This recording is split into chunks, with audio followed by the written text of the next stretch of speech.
Hola,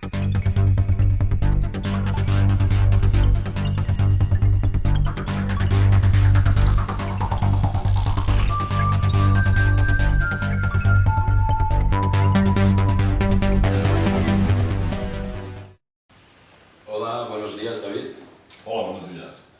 Nos encontramos aquí con nuestro amigo investigador David Parcerisa en la sucesión Ànim 2 en Puig-reig, el pueblo de nuestro acompañante de hoy, y estamos aquí para presentar el libro que recientemente has publicado, Los Anunnaki, creadores de la humanidad.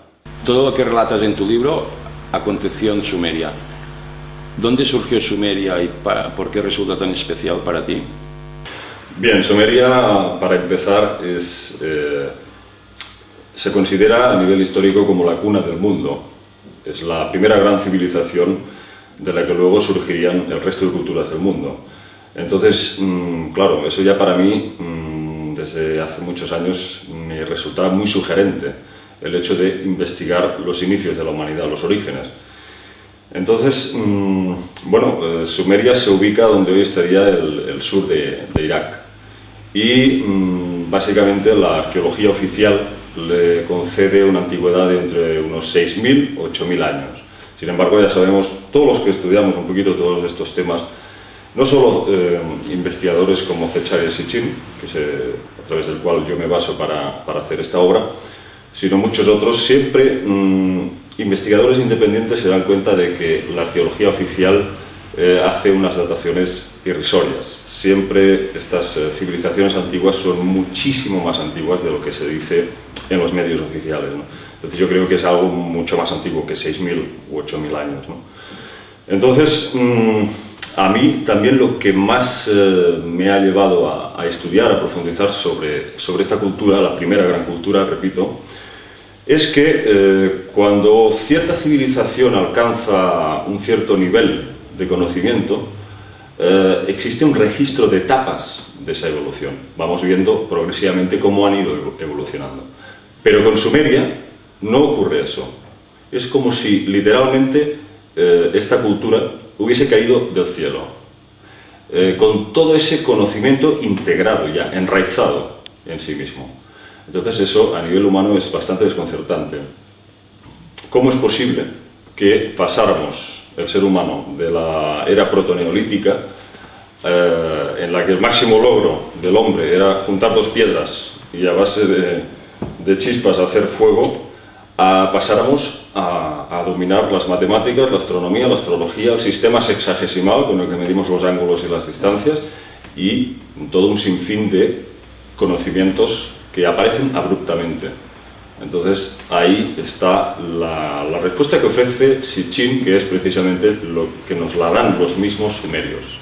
Los propios sumerios nos dicen que ellos recibieron como legado este conocimiento de los dioses Anunnaki, que por cierto figuran 23 deidades Anunnaki en su cultura.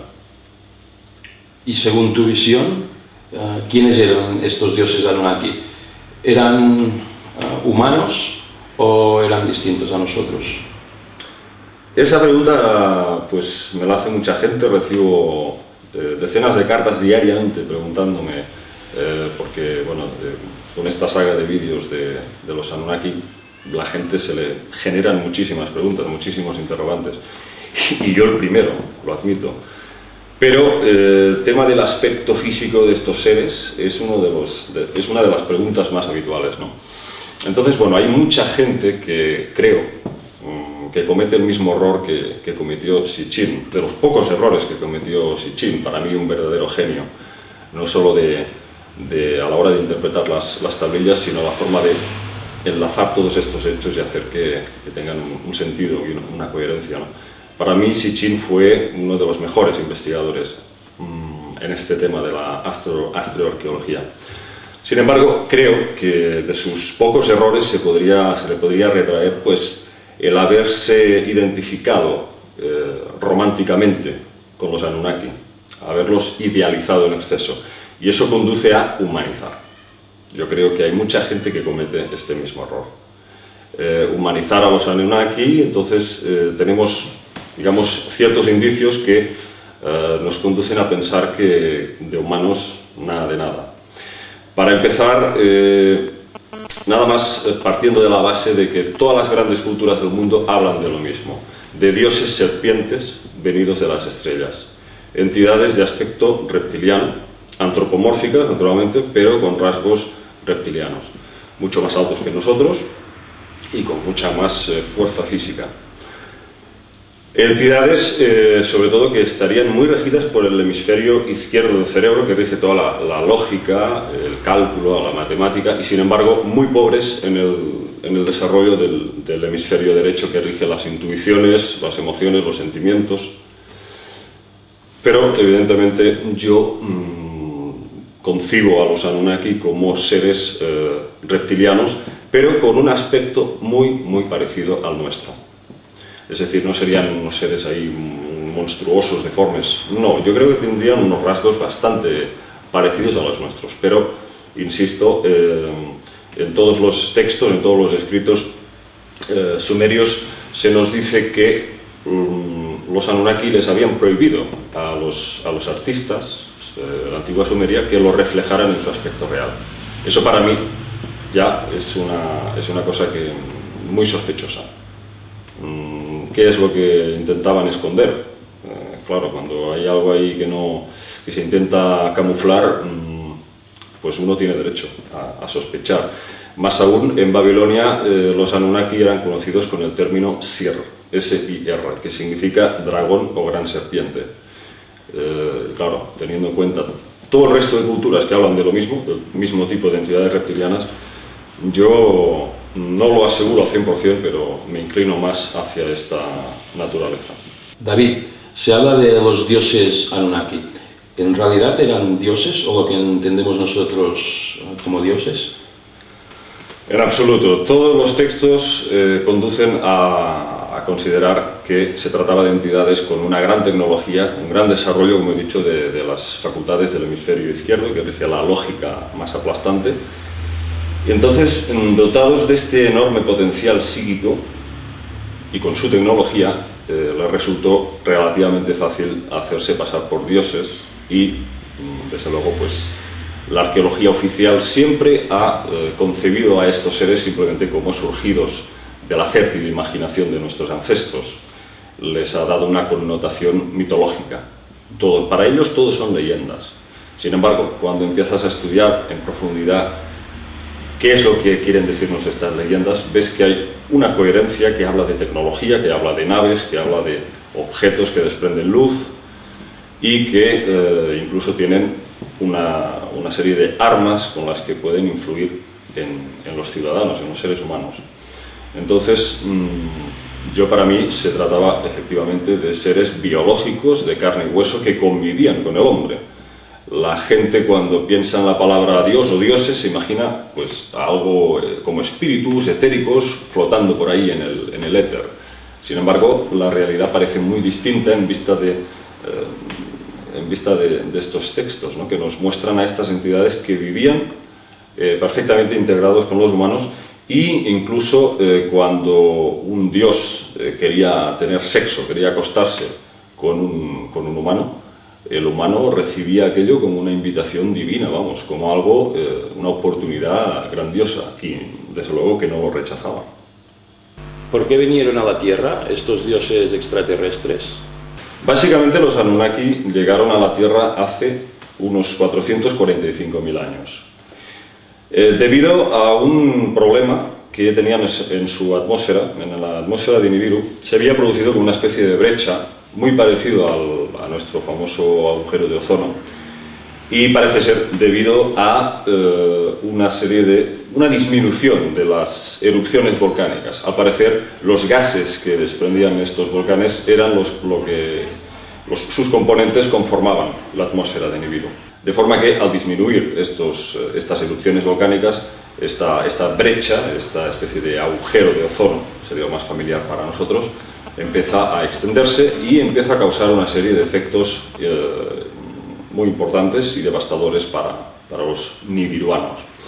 Por ejemplo, una serie de contrastes térmicos que hace que en algunas regiones del planeta empiece a haber pues, muchas inundaciones, muchas tormentas, huracanes, en otras regiones una sequía total, las cosechas se marchitan, aparecen problemas en la piel, no se filtran los rayos ultravioleta del hipotético Sol que hubiera en su sistema estelar, y los rayos cósmicos también causan ciertos estragos al no haber esta barrera protectora.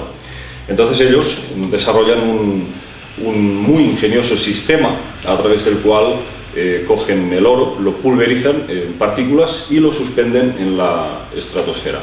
De manera que eso crea una barrera protectora contra estos rayos cósmicos y del Sol. Pero claro, en Nibiru no disponen de oro en la cantidad ni en la calidad que existe en la Tierra. Entonces se ven obligados a venir a la Tierra, como digo, hace unos 445.000 años, y establecen en la Mesopotamia meridional siete ciudades funcionales para esta misión de extraer oro. La primera ciudad de Sumeria es Eridu, que significa hogar construido en la lejanía, y ahí es donde, cerca de las aguas del Golfo Pérsico, empiezan a hacer esta extracción de oro a través de una modalidad de minería acuática, bordeando la costa por debajo del mar. Pero tras un sinfín de problemas técnicos tienen que abortar la misión, que ellos la llaman Misión Terrestre 1, y el encargado de llevarla a cabo es el hijo del gran rey de Nibiru, Enki. Enki, que significa Señor de la Tierra.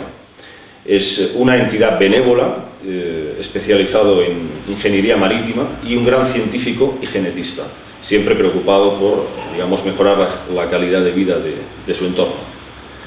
Entonces, Enki es, digamos, el encargado de llevar a cabo esta misión terrestre 1. Pero tras el fracaso de estas extracciones de oro por minería acuática, el rey Anu decide enviar a la Tierra a su segundo hijo, Enlil, que significa el señor dios del viento y de las tormentas.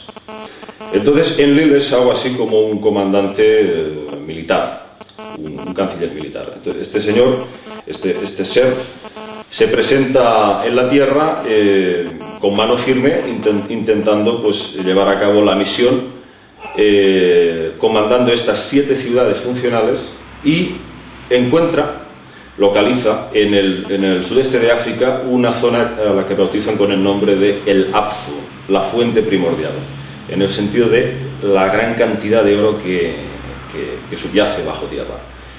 Ahí en el Apsu le encargan a Enki su comandancia, su supervisión. Mientras que Enlil se encarga de la zona de la Mesopotamia meridional, donde hay esta red de ciudades operativas para hacer esta extracción de oro. El oro, una vez extraído del Apsu, lo llevan por vía marítima hasta Bat-Tibira, que es donde se finaliza el mineral y se refina. Y entonces todos estos lingotes de oro refinados son llevados a la ciudad de Sipar, que significa ciudad pájaro. Ahí es donde estas naves, estas lanzaderas espaciales, son enviadas hacia el espacio, y ahí existen unas entidades que son como los, digamos, astronautas de la misión, conocidos como los Igigi, que significa aquellos que ven y observan. Hay, según los textos, unos 300 Igigi orbitando la Tierra a través de transbordadores espaciales. Bien, es un tema muy extenso, muy complejo, relatarlo con detalles, pero aquí llegamos al eje central de esta historia de los Anunnaki que relato en mi libro, y es precisamente el hecho de que si inicialmente la misión se basaba en una extracción de minería acuática, eso implicaba maquinaria, pero claro, ahora vamos a necesitar mano de obra dentro de estas minas del Apsu para sacar ese oro. Durante varios cientos de años, los mineros Anunnaki, pues más o menos sin quejas, van realizando su trabajo, hasta que, debido a la subida de temperatura del planeta Tierra, las condiciones del trabajo empiezan a ser cada vez más duras y más difíciles. O según ellos se hace insoportable. Entonces, poco a poco aquello va subiendo de tono, las quejas van aumentando, y pues las altas instancias, Anunnaki, parece como que hacen oídos sordos a esas quejas. Hasta que finalmente, sin nadie podérselo esperar, estalla un motín en las minas, los mineros se niegan en redondo a seguir esos trabajos, incluso se presentan en tropel en la residencia de Enlil, exigiendo que el cierre total de estas minas.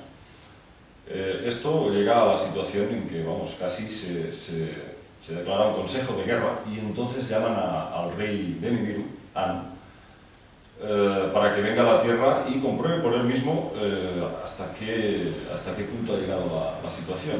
Entonces Anu escucha las quejas de esos mineros y les da la razón. Y a partir de ese momento pues, se cierran las minas. Tiene lugar una asamblea extraordinaria y ahí se reúnen todos los altos mandatarios para decidir una solución al problema. Entonces, claro, ellos siguen necesitando el oro y además es una cuestión de supervivencia. Urge una solución cuanto antes. Entonces es Enki, el científico, el que propone la posible alternativa de crear un ser, una especie de criatura hibridada de otra especie que sería el mono, que sería bueno, básicamente el hombre de Neandertal, aunque Sitchin siempre hablaba del Homo erectus. Hay muchos expertos que no están de acuerdo y hablan más apuntan hacia la posibilidad que fuera el Neandertal. Bien, después de esta asamblea todos se quedan asombrados ante lo que Enki propone y deciden tirarlo adelante. Les dicen, no, yo tengo la certeza de que eso es posible, eso es viable. Algunos científicos se le echan encima y le dicen, no, es imposible crear una criatura nueva partiendo desde cero. Y él les dice, a ver, no me habéis escuchado, yo no estoy hablando de hacer algo partiendo de cero, yo estoy hablando de hibridar, estoy hablando de un cruce genético entre nuestra especie y la del mono. El resultado será un ser suficientemente inteligente para ser utilizado como un esclavo y ser un sirviente nuestro para extraer oro. Básicamente, inicialmente a ellos les interesaba el ser humano como esclavo en las minas. Luego las cosas se tuercen. Bien, lo que hacen en este proceso de creación del hombre, digamos, el proceso se dividiría en dos fases. La fase 1 es claramente in vitro. Enki coge una hembra neandertal, le extrae un óvulo y lo fertiliza con esperma Anunnaki. Y lo vuelven a reimplantar en la mujer mono. ¿Pero qué ocurre? Surgen criaturas deformes, con pelo, recubiertos de pelo en el cuerpo, solo gruñen, no dan destellos de inteligencia ni de raciocinio en absoluto. Y ahí se va generando un proceso en el que van insistiendo, van haciendo pruebas, van haciendo experimentos, hasta que finalmente Enki se da cuenta de que quizás tengan que probar una cosa nueva, que no habían intentado antes, que es extraer el óvulo a la mujer neandertal, fertilizarlo con su esperma, pero reimplantarlo en el útero de una hembra Anunnaki, una hembra de su propia especie. Y ahí es cuando la propia hermanastra de Enki, una oficial médico en jefe de la misión llamada Ninhursag, se presta voluntaria para el experimento y se deja fertilizar con este óvulo. Y ahí nace el primer ejemplar, no del Homo sapiens, que es lo que mucha gente se piensa cuando oye hablar de Sitchin, sino del Homo neanderthalensis. Sería una versión más mejorada de la anterior y a partir de ese momento pues empiezan ya a crearle sus consortes femeninas a estos machos que van haciendo. Generalmente se hablan los textos de 14 inseminaciones en las que nacen 7 machos y 7 hembras. Empiezan a ser utilizados como esclavos hasta que llega un momento que van pasando varios miles de años y, bien, supongo que el público se preguntará cómo es posible que vayan pasando tantos miles de años y los Anunnaki sigan ahí. Y es que estamos hablando de entidades que tienen unos ciclos biológicos, unos ciclos vitales extremadamente largos. ya sea por su propia naturaleza o por una serie de catalizadores o, digamos, una serie de sustancias derivadas del oro monoatómico. O sea, el oro no solamente lo debían de utilizar para reparar la atmósfera de Nibiru, sino también para ellos prolongar su existencia a través de este oro. Entonces, como digo, tras varios miles de años, este Homo neanderthalensis, al que bautizan con el nombre de Adamu, el que como arcilla de la tierra significa. Es como que sus descendientes, que van copulando, van procreando, y sus descendientes es como que sufren un deterioro genético. Es como que la esencia Anunnaki se diluye con el tiempo y vuelven a su estado salvaje. Cada vez dan muestras de un primitivismo alarmante, es decir, se comportan como bestias, como salvajes. Les roban el alimento a los dioses no les interesa eso, les interesa criaturas obedientes, que les sirvan, que les veneren. Entonces, claro, no les sirve. Entonces, él se reúne con Enki y le dice, bueno, ya que tú has creado a estas criaturas, es tu responsabilidad arreglar este problema otra vez. Y Enki, antes de que inicie de nuevo nuevos experimentos para crear un nuevo ser que sí le sea útil, pues resulta que la solución llega de las manos del destino. Porque en un momento dado él está navegando con su barca junto a su visir Isimut y vislumbra como hay un par de jovencillas, un par de hembras terrestres que se están bañando en las orillas de un río. Se acerca y contempla la exuberancia de sus cuerpos y, claro, lógicamente Enki era conocido por sus hazañas libidinosas, sexuales, era un ser además muy incestuoso. Y se acerca a la orilla y salta del barco y le dice a su visir Isimut, oye, no sé si te parece lícito que vaya a besarlas. Y el visir le dice, bueno, si usted, señor, lo cree así, lo cree oportuno, pues hágalo. Entonces, efectivamente, Enki se narran los textos como no es que se produzca una violación, sino que con cortesía logra seducirlas y primero le hace el amor a una y luego a la otra. Y de esa unión surgen dos criaturas a las que llaman Adapa y Titi. Adapa significa el primer hombre. Y aquí sí, aquí efectivamente asistimos ya al nacimiento del primer Homo sapiens. Entonces, claro, Enki le dice a su visirísimo, quédate con las dos jóvenes y comprueba si están embarazadas. Y en el caso de que así sea, tráeme los bebés después de los meses de gestación. Y efectivamente, cuando han pasado ese periodo, Enki coge a esos dos retoños y se queda maravillado, no tienen pelo en el cuerpo, no gruñen y dan destellos de una inteligencia impresionante. Entonces ahí dice, sí, por fin hemos conseguido concebir al nuevo ser, al nuevo hombre.